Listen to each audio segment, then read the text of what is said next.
National Week National Week of Conversation, which is Pierce Godwin. Pierce is the founder of the Listen First Project, and he has such an amazing story about how he started the Listen First Project. So Pierce, I'd love for you to share that with us. Thank you so much, Elana, and happy National Week of Conversation, everybody. In July 2013, I was on an overnight bus ride across Africa and gained a fresh perspective on America. I've been over there with a Christian International Relief Organization and, of course, been moved by the abject material poverty, yet struck by this incredible relational and spiritual wealth. And then here I am bumping along, going to see all the cool animals. What a perfect icebreaker for this story, and reflecting on coming home and looking forward to coming home and not just being in DC where I'd been in the Capital Beltway, but back in real America, back here in North Carolina, where maybe we just say, bless your heart and think everything is all right. But even then in 2013, I was looking back across the pond and people were at each other's throats. The vitriol was at a fever pitch. And I'm thinking, well, wait a second. Something doesn't add up here. I'm leaving a place of abject material poverty, but such incredible relational wealth to come back to the most materially prosperous nation in the world and see this abject relational poverty. We're tearing each other apart. I got myself all stirred up and wrote down some thoughts, and then they were in papers across the United States, and that birthed Listen First Project. This toxic polarization, the way we demonize each other across differences, is causing breakdown, as we all experience, from the dinner table to family vacation, from the workplace to worship services. 66% of Americans say that when discussing issues with those with whom they disagree, people are quick to attack them. I'm sure none of us have experienced that. 62% say the political climate prevents them from even saying what they believe. You know, Abraham Lincoln, quoting Jesus, said that a house divided against itself cannot stand. They weren't playing. Yet more than half of us now say our fellow Americans pose the biggest threat to the country. Nearly all of us, 87%, recognize this threat, and 71% rightly conclude that our democracy itself is in danger.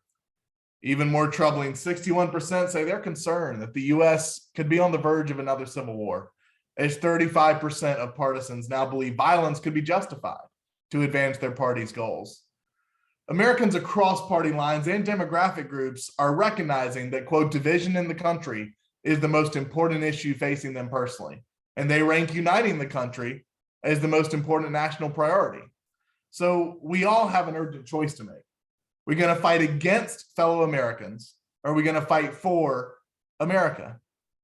Personally, I'm with the 79% of Americans who believe creating more opportunities like today's peace talks for people to talk with those who have different values and views would be effective in reducing divisiveness. What's interesting is when assured that they would actually be listened to respectfully, imagine that, more than 4 times as many Americans, 61%, are interested in having the kind of opportunities we're having right here today. Indeed, this listening with curiosity, I think, is the key to successful conversation across differences. Thus, the name, mantra, and common hashtag of the Bridging Movement's Listen First Coalition, of now 400 plus organizations bringing Americans together across differences, including Peace Direct, as a real beacon for the field. You know, seeing an escalating crisis of toxic polarization and believing the best way to turn the tide is by working together, 4 of our bridging organizations created this coalition in 2017. Then in 2018, more than 100 partner organizations created the first annual National Week of Conversation. And this week, as I mentioned, is the 5th annual National Week of Conversation. These days, it kicks off as it did this past weekend with the Galvanizing America Talks event to draw many more Americans through USA Today and other partners into this movement that you all are leading, into the work of coalition partners such as Peace Direct. I'm given hope by the fact that 3/4 of Americans believe it is still possible for the US to fulfill and achieve its ideal and national motto, E pluribus unum, for many people, one. 79% say that given the opportunity, they would play a part in reducing social division in America. So how about us? Will you show up for each other and for the country we love? It starts with bringing your voice to the conversation. And thank you so much for taking that big first step today. Thank you, Pierce, for those moving, stirring words. As you heard him say, listening with curiosity is key to bridging divides. That really resonates with me, listening with curiosity. And now more than ever, it's crucial for conflict to be transformed that we listen to those who are closest to it. That's where Peace Direct comes in. That's the work that we do. We support peace builders, keeping power in their hands, people close to the communities where conflict needs to be transformed, peace needs to be built. We don't want to turn a blind eye to our neighbors' humanity, to our neighbors' suffering. So if this is speaking to you, and you are so moved, we invite you to make a donation. If you're joining us on Zoom, the link to donate is in the chat box. And if you're tuning in on YouTube, the link is in the top right corner of your screen. We thank you very much for any support that you would give towards Peace Builders. Now, I'd like to take the time to introduce our esteemed panelists. We're very, very grateful today to have 3 women joining us from different corners of the peace building environment, each making it their life's work to uplift peace on our planet. First, I'd like to introduce Ms. Binalakshmi Nepram. Bina, as she's more commonly known, was born in the state of Manipur, located in India's northeast region. She's a writer, humanitarian, and civil rights activist, spearheading work on making women-led peace, security, and disarmament a movement, an issue that is meaningful to people's lives. In 2004, Ms. Nepram co-founded India's first civil society organization, which is working on conventional disarmament issues, namely the Control Arms Foundation of India.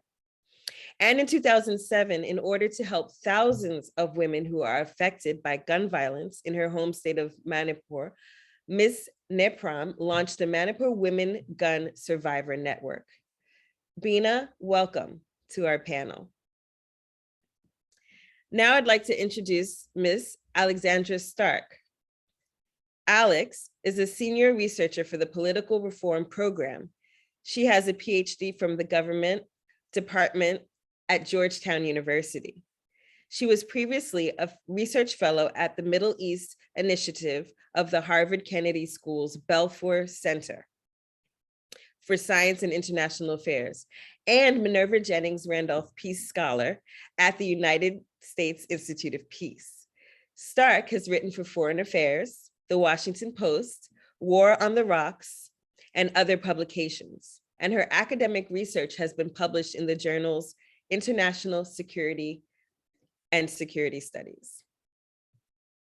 Thank you and welcome, Alex. Amanda Van Dort currently serves in the Secretary's Office of Global Women's Issues within State Department, mandated to promote the rights and empowerment of women and girls through US foreign policy. From 2018 to 2021, Amanda was the senior advisor on Women, Peace, and Security policy team in the United States Department of State, Bureau of Conflict and Stabilization Operations, CSO. Previously, Amanda served as the country director for Emerge Global, a nonprofit based in Sri Lanka that supports teenage girls who are survivors of sexual assault and abuse. Welcome, Amanda. Thank you to the 3 of you. So glad to have you here today. And I will just jump right in, as I know that we will have a very rich conversation.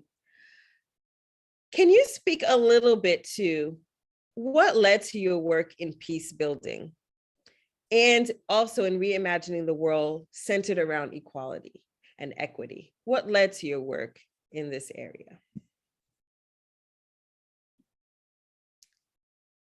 Please feel free to unmute. How did you come to be involved in peace building?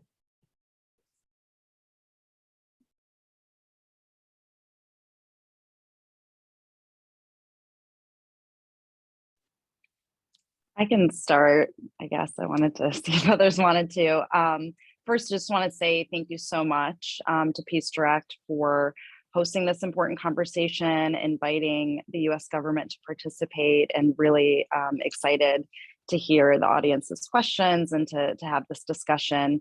I can say from my own experience, my kind of interest or awareness of equity issues began kind of right after undergrad. I worked for an initiative called Project Healthy Schools in Detroit, Michigan, working specifically with low-income middle school students that were either at risk of or already pre-diabetic or diabetic as a result of a lack of funding for exercise in school, as well as healthy food. And so, that initiative really was trying to provide education. We had a community garden. We taught, one class a day on, how to eat healthy, how to take care of yourself, instituted gym classes, everything else, cooking classes for parents. But really, at the end of the day, it was kind of emblematic of the way that even the international donor community treats issues in other countries, where we're coming in with our own ideas and kind of addressing symptoms, but not realizing that there are much broader systemic issues that need to be addressed for this to be sustainable. So, teaching cooking classes is all good and fine, but if we're not aware of the fact that there isn't access to fresh food or grocery stores nearby, or mothers that are single moms working 3 jobs that are going to get McDonald's on the way home, right? And so not really addressing that, I could see that there was that equity is really important. And then for Emerge Global in Sri Lanka, I think that's really where the peace building and that was post-conflict at the time in 2011 is when I first got there, really realizing that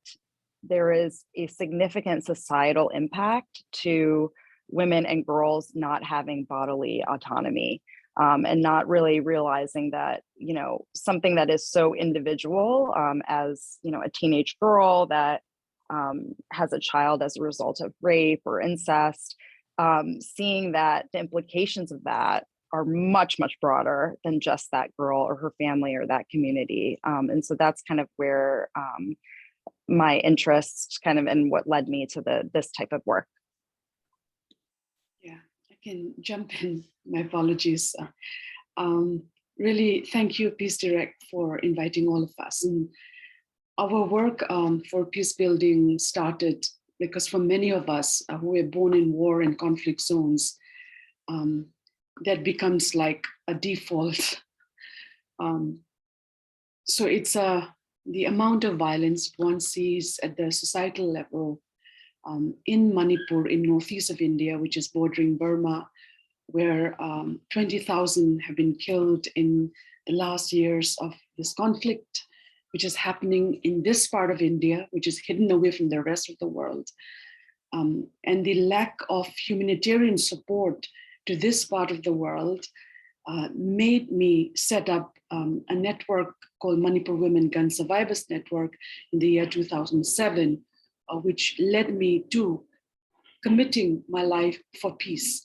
So this is how, for any child growing up in a conflict zone, you don't realize that the bomb blast, the bombing operations, the gunshots that you hear, we all thought those were normal ways of like growing up, till you come out from this war zone and you realize you actually grew up in abnormal situations. So it's just for us, for many of us, and thousands of Manipuris and people in northeast of India, where we are from, which I don't know if any one of you listening here is aware, we have a martial law in that part of the world for the last 64 years. But the news from this part of the world is hidden away by the government from international eyes. So for us, when there are no international humanitarian organizations coming in, when no press is allowed to report on this conflict, it becomes a part of this world's forgotten crisis. If we have more than 20 known conflicts in the world, ranging from Myanmar to Sudan to Afghanistan to Rwanda. But there are 300 plus unreported conflicts in the world, and the Manipur conflict that I come from is one of them. So that's how, in short, we started the peace work in our part of the world. Yeah, I'll jump in. Thanks so much to Peace Direct for organizing this great event and for all of the wonderful work that you do. I was just looking over the race and peace building report that you recently put out right before this, and it's just full of really fascinating insights. And I'm really honored to be, in conversation with such amazing and inspiring folks. So thank you for that. So for me, my mom's family is Armenian and my dad's family is Jewish from Eastern Europe. And this is a particularly poignant kind of a week or couple of weeks because it's Armenian Genocide Remembrance Day and also Yom HaShoah, Holocaust Remembrance Day.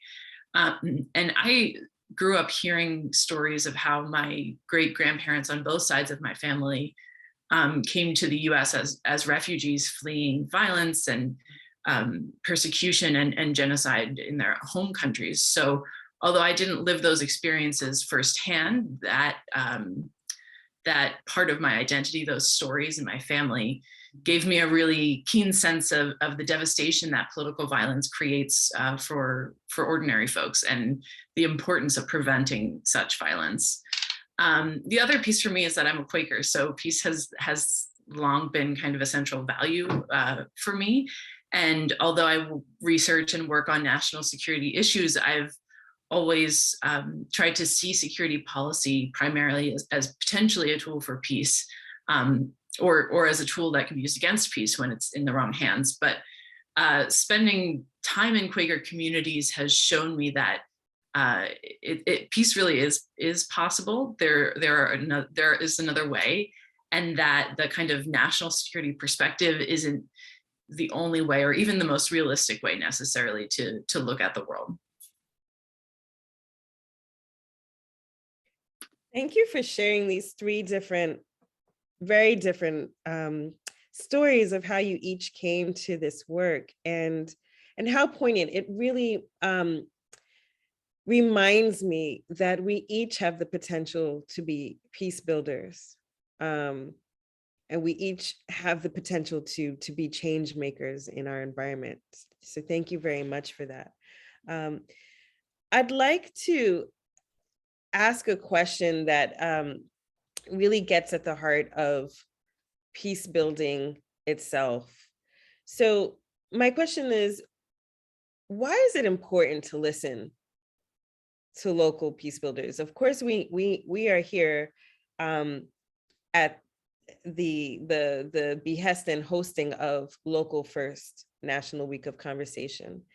And as we heard Pierce say, listening to people who are in the communities where conflict is happening is key. And I wanted to get each of your take on why you believe that to be so, and how we can actually amplify the voices of local peace builders.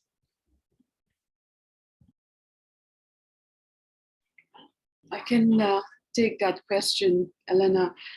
The question I would like to pose back is, are the policymakers really listening to people on the ground? My 15 years of work experience showed that it isn't working.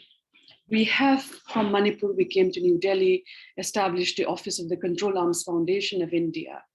We reached out to members of parliament, we reached out to government, Prime Minister's office, even to the United Nations. In today's world, governments and policymakers, and including the United Nations, they are not listening to people on the ground. And I would like to share through this platform that, and we know why it is. Nation states are built on war making. It's unfortunate, but this cannot be the world for tomorrow. And we, the communities who have lived in more than 7 decades of conflict, intergenerational conflict that I've seen in my own family, in our own communities. So we have to redefine peace. Right now, yesterday, CIPRI came out that the world is spending $2 trillion on the armament industry. And just last year, 2 years ago, people didn't have oxygen. People died. Millions died in the pandemic. So we are at this reckoning moment in the global history that we have to turn it around. And it is communities on the ground, peace builders, and indigenous communities who have seen it for themselves, what violence have done, years of colonization, racialized politics have done to us. So I think right now, no one is listening to us. We tried for 10 years in India, the world's largest democracy. They only listen to corporates. They listen to people with money, people with power. They listen to oil magnates, money people, but they're not listening to people like you and me. So I think we just have to, and in this global month of listening, my appeal is we have to do our politics, our peace politics in a way. Right now, it isn't working. We are not being listened to, if not many of the policies, whether it's in India, United States, or what's happening in Ukraine. People have been asking for freedom, for peace, but are they listening to us? So we are at that critical moment, and we need to really put our heads together so that we are finally, the voices of the people are finally listened to.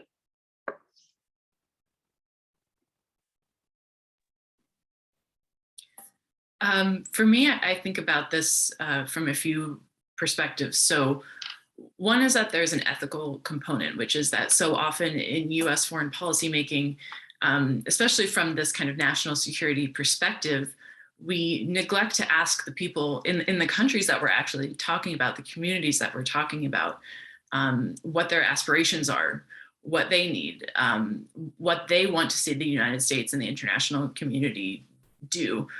I think that's a real moral failing on our part. The fact that, as Bina said, we're not listening, that's a real moral failing. And if we want to live our values in the world, those values of democracy, of self-determination, of every voice having a say and a vote, then we need to at least be willing to listen to what people have to say, and not just the political elites of other countries, but the people like Bina who are actually doing the work on the ground in their communities. But there's another version that's more kind of instrumental. This is the argument that I like to make to the national security audiences. And that is that working with and lifting up local peace builders is actually also good for US national security. So if we want to contribute to stability, if we want to eliminate terrorism and political violence, then we know from research, from experience, that engaging with local peace builders and community leaders is really the most effective and most sustainable way to do that. And we also know that many of the methods that we've kind of pursued up until now, things like partnering with authoritarian regimes or conducting military counterterrorism operations, those haven't really been all of that sustainable or effective. So why not actually try what we know actually works and really listen to and work with local peace builders? Yeah, I would agree 100% with both of the panelists' responses here. I mean, really, this is the underlying and the entire premise of the Women, Peace, and Security agenda, is that, populations have a right, an inherent opinion on and a right to participate in decision making that affects them and their communities. And so, I do, within the US government, we have to do our own advocacy as gender advisors. I try to reiterate the effectiveness part of what Alexandra mentioned, but really that there's a reason that the Women, Peace, and Security agenda was, formalized. I won't say started because it's been going on for a long time, but formalized in the UN Security Council, and not the UN General Assembly, and not the Human Rights Council, right? It's showing that there is that this is a security issue, and there are security implications for failing to include women in decision making. And that includes about efforts to prevent and resolve conflict. Alexandra also mentioned counterterrorism. And I will say, one other thing on the effectiveness, because, sometimes the kind of general studies and the framing of women, peace, and security as a kind of women's issue or a human rights issue isn't as effective. One of the things that, has been helpful internally is that, to basically reiterate or emphasize the fact that the importance of understanding not just local dynamics, but really the power dynamics, the power structures and the gender norms and the expectations around behavior. And that really, when we're doing any sort of actor analysis and trying to figure out, the motivation, really your interventions are trying to impact the motivations of actors towards violence, perpetrating violence, or inciting violence, right? And there's no way to address that without recognizing that gender norms are really driving everything, whether it is, fulfilling the expected gender norms or, basically acting in a way that is completely opposite, right? These conceptions around masculinity and femininity and what are the roles of men and women, how do you prove your manness or womanhoodness, right? And so I think that has been a helpful internal advocacy point, that not just desk studies, not just national level data is not going to get you the nuanced information that you need about power structures and dynamics at a local level for any interventions to be effective or sustainable. So definitely agree with the points that, for listening to local communities and doing that deliberate outreach, there's an ethical side and there's an effectiveness side, but the security implications are real. And that's why this is a UN Security Council mandate. I will just highlight something and then turn it over to you, Bina, because actually my next question is something I think your work is very poised to answer well. So I appreciate some of these comments coming forth about unequal power dynamics, about whose experience gets to matter, which narratives get to be the ones that claim the day and set the tempo, set the strategies. So my question is about Indigenous voices. How can the story of Indigenous people, Indigenous women, in the peace movement help define the future of peace building? And a follow-up question about diversity in narratives. Why is it important to include diversity in narratives and tell genuine history? And how does that impact peace building? Bina? Yes, thank you. First of all, I wanted to respond to Amanda's Women, Peace and Security, because we've been working on it for the last 10 years. But most important, I wanted to just recenter your question, Elana, and actually the future is actually Indigenous. The future is Indigenous, and more particularly the future is Indigenous women who will, if there is the need for a peace which is able to be strong and to be able to define the next 100 years of our lives, it is the work that the Indigenous women are doing, which needs to be put in the forefront of the world to be able to claim that peace which every one of us in this earth desperately needs. So I think I just wanted to share this, and this is shared after I'm sharing after more than a decade of work, working with women all across the Indo-Burma border, and now with women across 7 sociocultural Indigenous zones of the world. Bina, let me dig a little more. When you say that, so just thinking about our audience, some people may automatically know what you mean. Maybe they are part of an Indigenous community, Sure. But for those who don't, yes, why should we understand this? Why should we take the time to and who are you speaking of really? Absolutely, yeah. This will require a whole 1-hour lecture or sharing, but in a second or a minute, I would like to share that what happened is, if you look at 500 years of colonization, Indigenous communities in all around the world, there are 476 million Indigenous people living in 93 countries and territories around the world today. Now, because of colonization, look at what happened in the United States, what happened in India. If you look at this, indigenous population have been absolutely relegated to the literally the footholds of history. And then layers of the fiction of the world have been created by denying them their rights, they're denying them their history, their narratives. Now, the thing is, 500 years of repression and colonization did not succeed. In the United States, 9 million out of 10 million indigenous people were killed to make what is known as United States of America. Okay. And in India, more than like 45 million indigenous people live in the area where I was born. The history of 45 million people, our narratives, are not in the textbooks of our country. So the complete deletion of millions of people in different parts of the world and their wisdom, their ways of connecting with nature, right from colonization to industrialization to what has come about, led to human beings' rupture with nature. And the way you look at Ukraine, buildings which are being built over decades could be destroyed by one missile. How it has like really pulped communities and buildings in Ukraine right now. It shows in as much as we can create, we can destroy in seconds this world.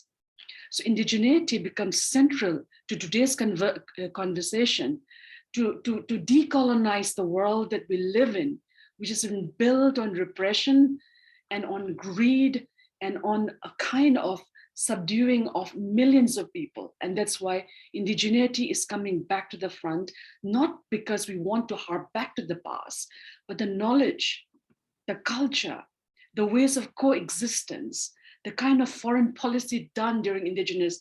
Look at the Great Law of Peace of the Haudenosaunee people, which is one of the important tools of how we coexist as communities. Our foreign policies are built on a foreign policy of war, but not on peace. So we have ministries of defense, but we don't have ministries of peace. Why not?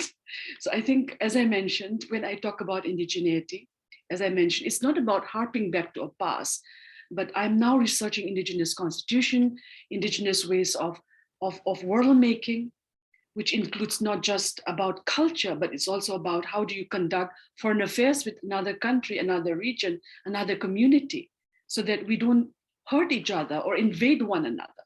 So that's why it's so important to have indigenous ways of world making in today's world, because it's going to help not just indigenous communities, but people across to be able to communicate, to continue to coexist and build a world of peace and not of war. War making has been defining nation states, modern nation states. And if you look at any books, textbooks of history, of politics, of sociology, indigenous people have been always relegated as savages. Look at Tocqueville, look at Marx, look at any other like social thinker, political thinker, philosopher.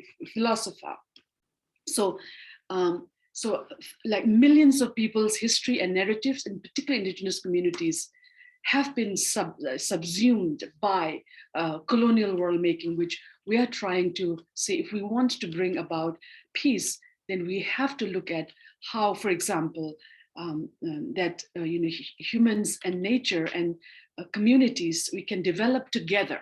So that worldview, indigenous worldview, is something, and as I mentioned, the Great Law of Peace. Look at the title of even this Great Law of Peace, which is of the Haudenosaunee, has a lot to teach us.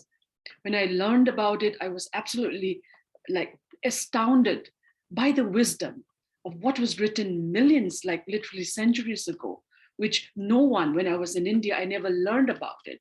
So we need to get many of these stories and narratives of many forgotten people and nations into the world today to be able to claim peace. And just to add to the footnote of Amanda, we took United Nations Security Council Resolution 1325 and translate into local indigenous languages, and we train indigenous women all across the Indo-Burma border, including women parliamentarians in Myanmar. This was before the coup happened.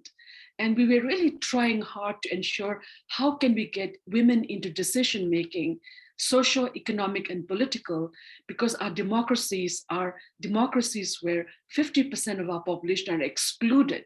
So how can we build and attain an equal nation or an equal United Nations when 50% of populations are excluded? So it's a very important piece of document, which we are taking it to our heart and are really trying to ensure that it's implementable, it's implemented on the ground. Thank you. Thank you for sharing that, and for reminding us of the many reasons that it's important to listen to our Indigenous people, our people of color. It's the wisdom, ways of connecting with nature, especially as we look at how climate change is affecting our peace building efforts. So thank you very much for that.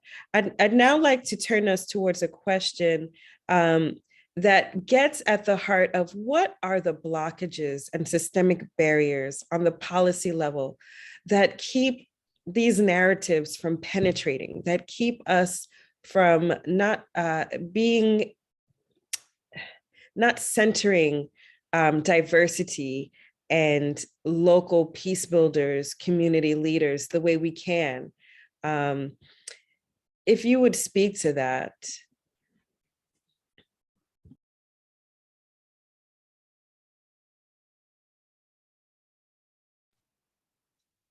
I can jump in here. So I think that your question is twofold. So one, what are the kind of internal barriers when we're making decisions around policy?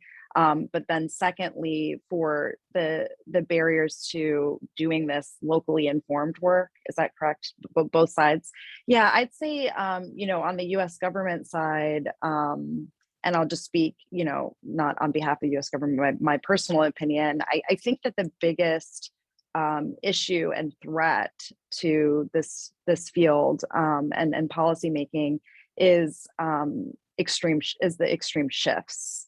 And I think that that's what, in the opening remarks was referenced, is that having, not having a consistent, at least a moderate view that is consistently held, as opposed to having these extreme policy shifts with administration changes, it really ultimately negatively impacts women on the ground. And, I think that family planning is a perfect example of, having that tends to be the political, sexual and reproductive health tends to be the political football of the day. But if you think about the impacts on women themselves for being, educated about, the importance of voluntary and informed family planning, and then having access to those services and advocating for the uptake of those services, and then to have those taken away and then have the exact opposite message, being shared. I think that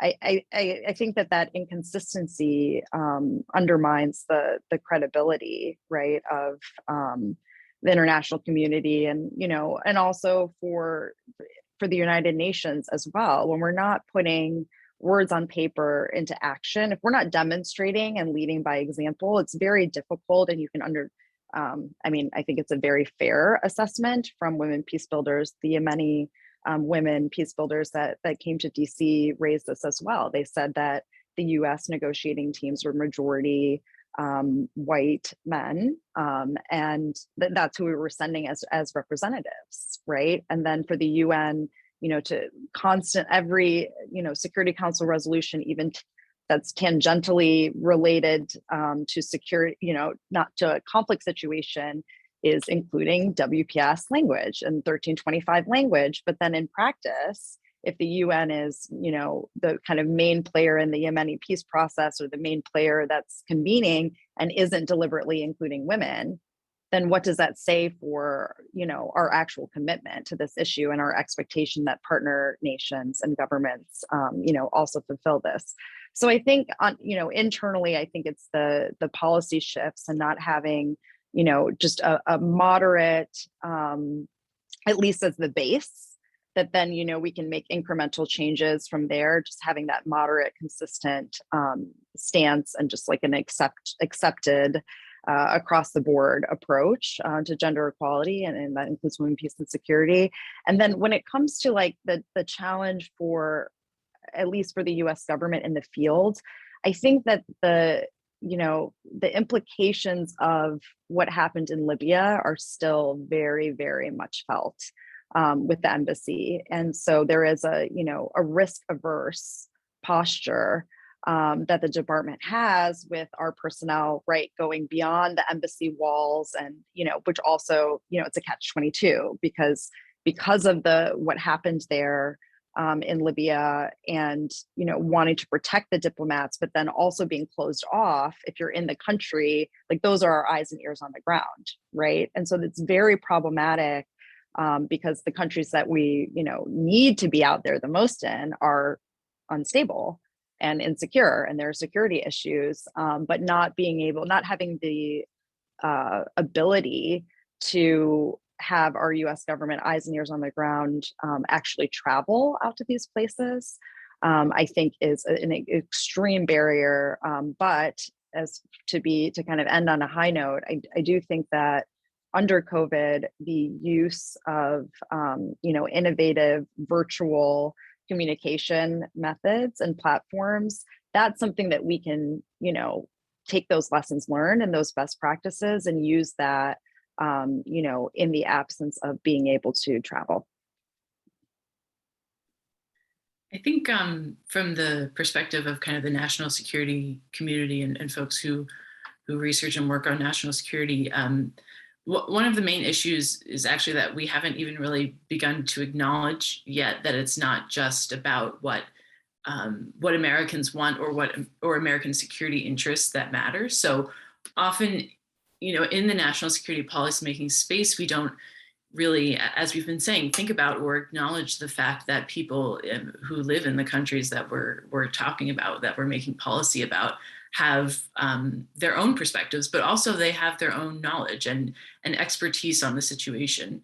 And we tend to kind of assume that an expert is, someone who has read about things in books or has a PhD or something like that. And there's nothing wrong with those things. But people on the ground who are living in these communities also have expertise. And we tend to assume that kind of we know best and try to impose solutions rather than actually listening and asking people, what are they already doing, and how can we not only learn from them and their expertise, but also provide support for those peace building efforts in a way that's really constructive and sustainable.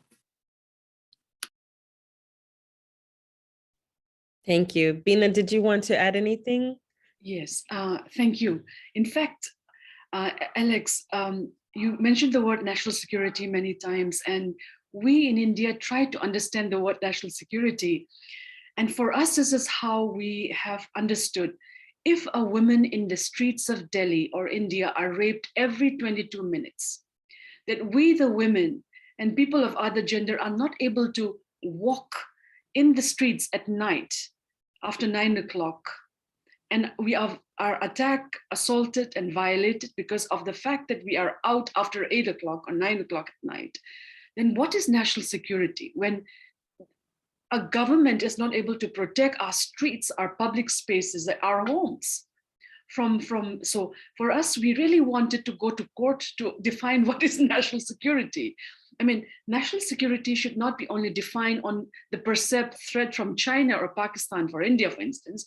We have really tried to engage with Indian government to say national security where we have enough food for people, we have enough healthcare, education, where every citizen are able to feel that they are being taken care by the government, which I call our second set of parents.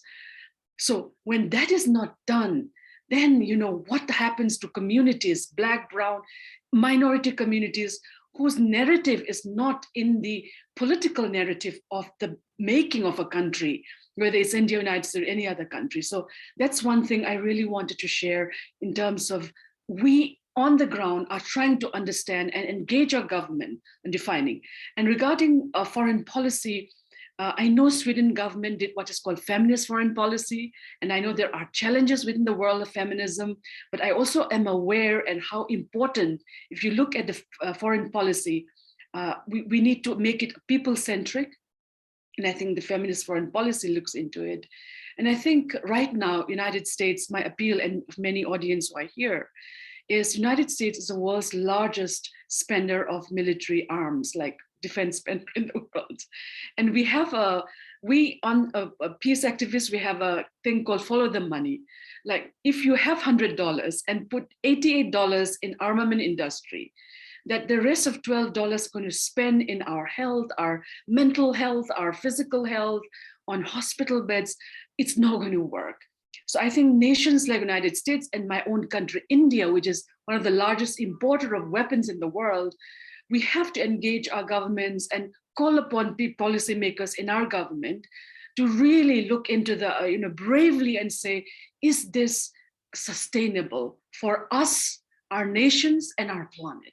So I just wanted to add that. Thank you. Thank you. I'll conclude with a question that we ask at each and every Peace Talks, which is, in the face of conflict, everything going on in the world right now, which seems, we had the pandemic, now we're having war and conflict in Ukraine, but not to mention the conflict zones that have been there already. In the face of conflict, what continues to give you hope?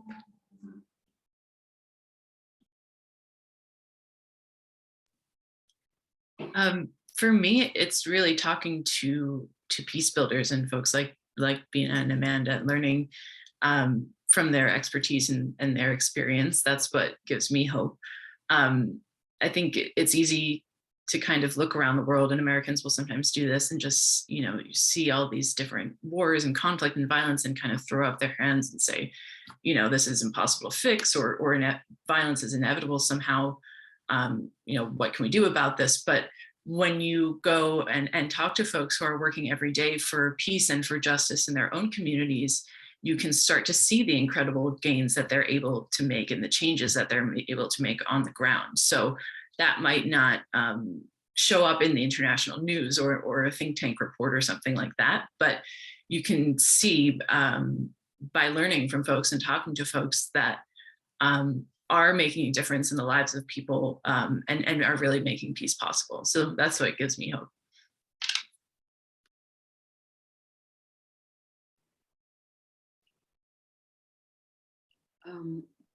Okay, Amanda, go ahead. No, you go ahead. Actually, Elana, what gives us hope is hope itself. I would say, if you allow me, it's hope itself. Without that, everything else will be lost. And every time, for many of us who grew up in can you imagine in Manipur, for every 20 Manipuris, we have one military person. It's so militarized. And not to speak of non-state armed groups which operate there. So for many of us working in conflict zones, we have the guns of the state and the guns of the non-state pointing at you. And can you imagine trying to work, in that particular situation? So having, fired up in those kind of places and survive the violence and continuing to survive the violence, what gives us hope is that war is not normal, and peace in our hearts, our homes, our families and communities and nation is normal. We have normalized violence. We have normalized disinformation. We have normalized racism. We have normalized hate in today's world. And because peace is what is innate to every child born on this earth, peace is what is innate to every human species, living and non-living. I think for us, the hope is the resistance and the resilience that we know on the ground, that this is the path towards the present and the future. And those who are warmongering, basing their lives on the coloniality of power, they may have the power for now, they have the money for now, but that's not going to sustain them or this planet Earth. So I think that is what gives us hope. And I've seen incredible amount of work done by women and peace builders on the ground in Manipur and Indo-Burma border, who have never been to school in their lives, but their activism, their resilience, their resistance is something which is fired. I belong to Manipur, where we have more than 114 years of women's movement, Indigenous women's movement. And when I see the kind of, without having nothing left in their world, but the fire and the strength with which they fight governments, they try to bring policymakers to reason, and they patrol the streets of Manipur at night with bamboo torches to protect their children from further harm and hurt in these conflict zones, is what has given us hope and peace. And this is what we will continue to do so in the years to come. Thank you. Yeah, I'll keep it brief because I think that the points I was going to make are, I definitely agree with both of the panelists, and I know we're kind of close to time, but yeah, I think that, you know, what gives me hope and what is inspiring and kind of driving at least me, and I know my colleagues at State Department, to continue to do this work, is seeing that when push comes to shove, women are going to get out there and lead movements and push back when there are issues. I mean, we saw this in Sudan. You know, it was the women that got everyone organized, that took to the streets. One female protester in Afghanistan, just 2 days after the government fell, said, "We have no choice but to be bold." I mean, she, you know, that to me is the inspiring part of it, is that, you know, there isn't the responsibility for peace is not, you know, sometimes I think the international donors think that it's ours and we're leading it and we're responsible, when really we need to get out of the way and support the women that are on the ground and really support their efforts, because they're at the forefront. They know the issues. They are working for peace every single day. And when push comes to shove, they're going to be the ones that, you know, the future is female. They're going to get out and they're going to organize people, and they're going to, you know, if we can just support them and listen to them, I really do think that that's where the future of this field is. Thank you all for your great contributions. We've heard today the future is Indigenous. We've heard the future is female. Definitely, we know the future looks a little bit different than how it is now, and we're all working towards that. I thank each of you. And just a final message to our audience: if the messages today resonated with you, if something touched you and said, yes, I want to get behind this, if it disturbs you that we've normalized violence and you want to support peace builders who are impacting this on the ground, you know, please make a donation. You can donate in the chat here if you're on Zoom. You can also donate on the right upper hand corner of your screen if you're on YouTube. Again, thank you so much all for joining us today for Peace Talks, and we look forward to engaging on this further in the future. Take care.